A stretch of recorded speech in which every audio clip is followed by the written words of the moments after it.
Ever wondered how to make a great first impression in an interview? Well, it all begins with a solid introduction. The introduction, you see, is your golden chance to steer the conversation in your favor right from the start.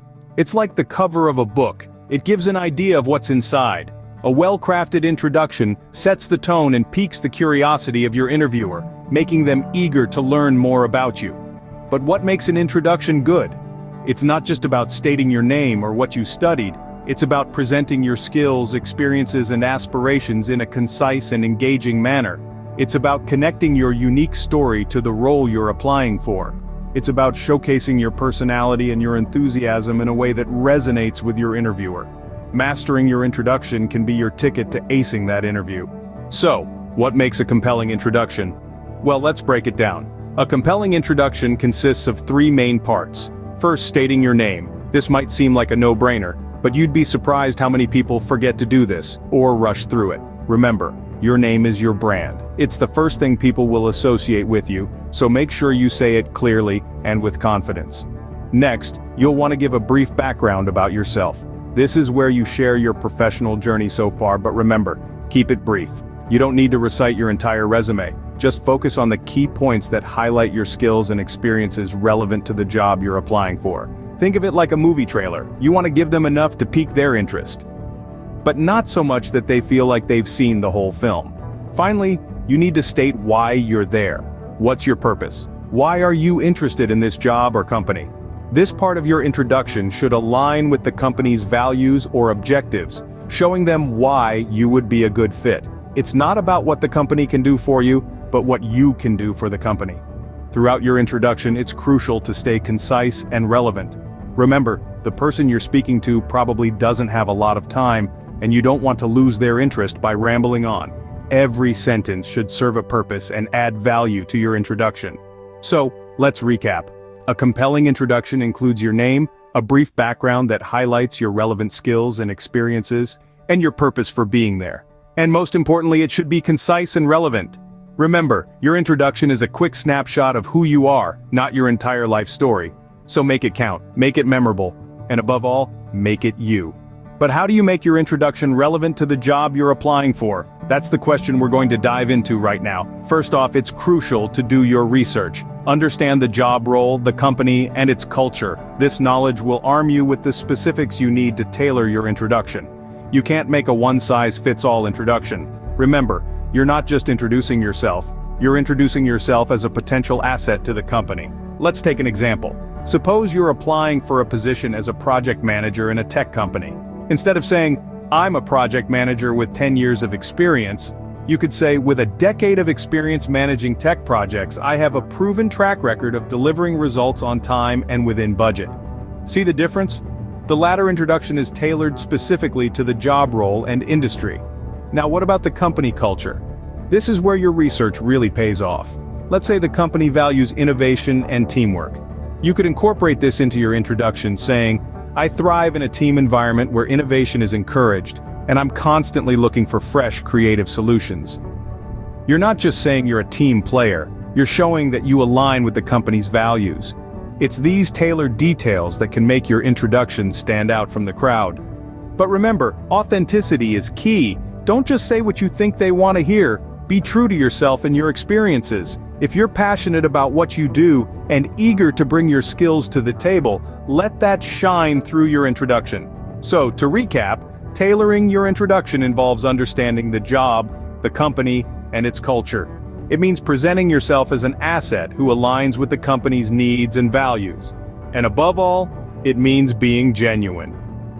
Tailoring your introduction shows that you've done your homework and you're serious about the job. And in the competitive world of job interviews, that can make all the difference. Practice makes perfect, right? It's a phrase we've all heard because, well, it's true. Especially when it comes to presenting yourself in an interview scenario. Your introduction is your first impression, and you want to make it a memorable one. But how do you ensure it's memorable for the right reasons? That's where practice comes in. Practicing your introduction is key to nailing it on the big day. It enables you to catch any potential hiccups, smooth out any awkward phrasing, and really hone your delivery. When you're practicing, focus on your pacing and clarity. Remember, you're not just conveying information, you're telling a story, your story. So how do you go about practicing? One effective method is to rehearse in front of a mirror. This allows you to observe your body language and facial expressions. Watch out for any distracting habits or nervous tics you might have. Aim for a relaxed, confident demeanor. A smile, good eye contact, and open body language can all contribute to a positive impression. Another great tactic is to record yourself. This can be a little uncomfortable at first, but it's incredibly beneficial. You'll be able to hear your tone, pacing, and pronunciation. You'll notice if you're speaking too fast, if your voice is monotone, or if you're not articulating your words clearly. But don't just rely on self-evaluation.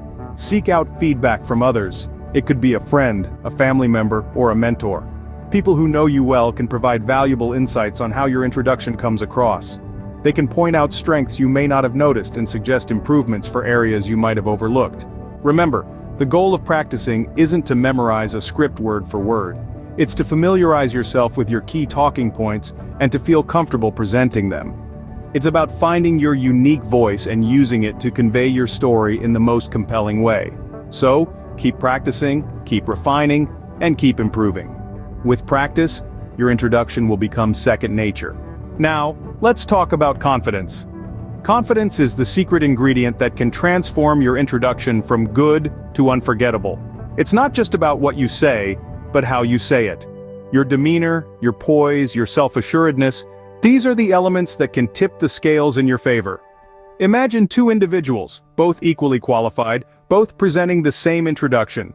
The one who delivers it with confidence, however, will inevitably leave a stronger impression. Confidence communicates competence. It says to your interviewer, I know who I am, I know what I bring to the table, and I'm not afraid to show it. So, how do we project confidence?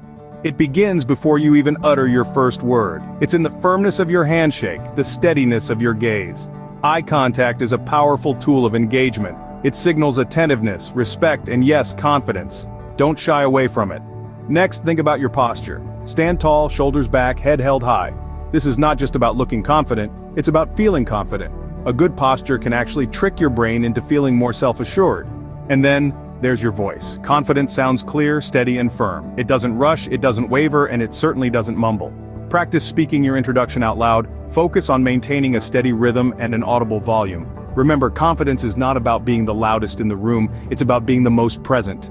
It's about owning your space, your words, your story. When you introduce yourself, do so with conviction. Let there be no room for doubt that you are exactly who you say you are. And finally, remember that confidence is like a muscle. It grows with practice. The more you introduce yourself, the better you'll get at it, and the more confident you'll become. So don't be afraid of rehearsing, don't be afraid of refining, and certainly don't be afraid of shining. Confidence can make even a simple introduction stand out. So, there you have it. The secret to a great introduction. We've covered the critical steps to making a memorable first impression in an interview. We kicked off with the significance of introductions, underscoring how they lay the foundation for the entire interview. We then delved into the basic structure of an introduction, highlighting the importance of brevity and relevance.